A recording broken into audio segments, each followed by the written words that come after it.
ನಮಸ್ಕಾರ ಸ್ನೇಹಿತರೆ. ಲಂಕಾ ವಿರುದ್ಧದ ಮೂರನೇ ಟಿ20 ಪಂದ್ಯವನ್ನ ಗೆಲ್ಲಿಸಿಕೊಟ್ಟ ಬಳಿಕ ಅತ್ತರು ರಿಂಕು ಸಿಂಗ್.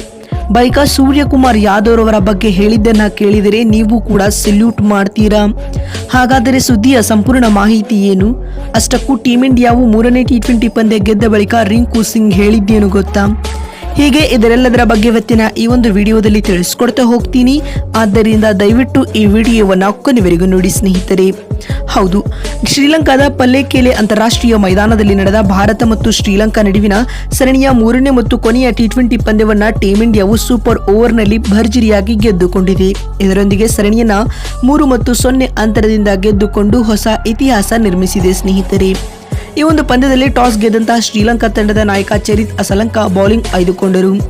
ಅದರಂತೆ ಮೊದಲು ಬ್ಯಾಟಿಂಗ್ ಮಾಡಿದ ಭಾರತ ತಂಡವು ನಿಗದಿತ 20 ಓವರ್ಗಳಲ್ಲಿ 9 ವಿಕೆಟ್ ಕಳೆದುಕೊಂಡು 137 ರನ್ ಕಲೆ ಹಾಕಿತು ಮತ್ತು ಟೀಂ ಇಂಡಿಯಾ ತಂಡದ ಪರ ಶುಭ್ಮನ್ ಗಿಲ್ 39 ರನ್ ಬಾರಿಸಿ ಮಿಂಚಿದರು ಮತ್ತು ರಿಯಾನ್ ಪರಾಗ್ 26 ರನ್ಗಳ ಕೊಡುಗೆ ನೀಡಿದರು. ಇನ್ನುಳಿದಂತೆ ಜೈಸ್ವಾಲ್ 10 ರನ್ ಬಾರಿಸಿ ತಂಡಕ್ಕೆ ಆಸರೆಯಾದರು.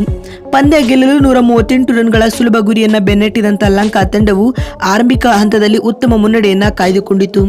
ಅದಾದ ಬಳಿಕ ಡೆತ್ ಓವರ್ಗಳಲ್ಲಿ ದಿಢೀರ್ ಕುಸಿತಗೊಂಡ ಲಂಕಾ ತಂಡವು ಅಂತಿಮವಾಗಿ 20 ಓವರ್ಗಳಲ್ಲಿ 137 ರನ್ ಬಾರಿಸಲಷ್ಟೇ ಸಾಧ್ಯವಾಯಿತು. ಇದರೊಂದಿಗೆ ಮೂರನೇ ಟಿ20 ಪಂದ್ಯವು ಡ್ರಾ ಆಯಿತು. ಈ ಪಂದ್ಯ ಡ್ರಾ ಆಗಲು ಮುಖ್ಯ ಕಾರಣ ಸೂರ್ಯಕುಮಾರ್ ಯಾದವ್ ಮತ್ತು ರಿಂಕು ಸಿಂಗ್. ಏಕೆಂದರೆ ಈ ಇಬ್ಬರು ಆಟಗಾರರು ತಲಾ 19 ಹಾಗೂ 20ನೇ ಓವರ್ ಬೌಲಿಂಗ್ ಮಾಡುವ ಮೂಲಕ ಲಂಕಾ ತಂಡಕ್ಕೆ ಶಾಕ್ ನೀಡಿದರು. ಅದರಲ್ಲೂ ರಿಯಾನ್ ಪರಾಗ್ 19ನೇ ಓವರ್ನಲ್ಲಿ 3 ರನ್ ಬಿಟ್ಟುಕೊಟ್ಟು ಪ್ರಮುಖ 2 ವಿಕೆಟ್ ಕಬಳಿಸಿ ಟೀಂ ಇಂಡಿಯಾಗೆ ಆಧಾರ ಸ್ತಂಭವಾದರು ಸ್ನೇಹಿತರೆ. ಇನ್ಫ್ಯಾಕ್ಟ್ ಡ್ರಾ ಆಗುವಲ್ಲಿ ರಿಯಾನ್ ಪರಾಗ್ ಮಹತ್ತರವಾದ ಕೊಡುಗೆ ನೀಡಿದರು. ಇದಾದ ಬಳಿಕ ಸೂಪರ್ ಓವರ್ನ ಪಂದ್ಯದಲ್ಲಿ ಮೊದಲು ಬ್ಯಾಟಿಂಗ್ ಮಾಡಿದ ಶ್ರೀಲಂಕಾ ತಂಡವು ಕೇವಲ 2 ರನ್ ಗಳಿಸಿ ಆಲ್ಔಟ್ ಆಯಿತು. ಈ ಗುರಿಯನ್ನ ಟೀಂ ಇಂಡಿಯಾವು ಮೊದಲ ಎಸೆತದಲ್ಲೇ ಬೌಂಡರಿ ಬಾರಿಸುವ ಮೂಲಕ ಚೇಸ್ ಮಾಡಿ ಗೆಲುವು ದಾಖಲಿಸಿತು.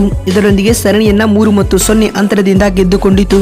ಪಂದ್ಯ ಮುಕ್ತಾಯದ ಬಳಿಕ ಮಾತನಾಡಿದ ರಿಂಕು ಸಿಂಗ್ ಈ ರೀತಿಯಾಗಿ ತಿಳಿಸಿದ್ದಾರೆ. ಈ ಗೆಲುವು ನನಗೆ ತುಂಬಾ ವಿಶೇಷವಾದ ಗೆಲುವಾಗಿದೆ. ಹೀಗಾಗಿ ಈ ಗೆಲುವು ನನಗೆ ಯಾವಾಗಲೂ ನೆನಪಿರಲಿದೆ. ಮೂರನೇ ಟಿ20 ಪಂದ್ಯದಲ್ಲಿ ಸೂಪರ್ ಓವರ್ ನಡೆಯುತ್ತಿದೆ ಎಂದು ನಾನು ಯೋಚಿಸಿರಲೇ ಇಲ್ಲ. ನಾವು ಮೈದಾನಕ್ಕೆ ಇಳಿದಾಗ ತಂಡಕ್ಕಾಗಿ ಕೊಡುಗೆ ನೀಡಲು ಸಿದ್ಧರಿರಬೇಕು.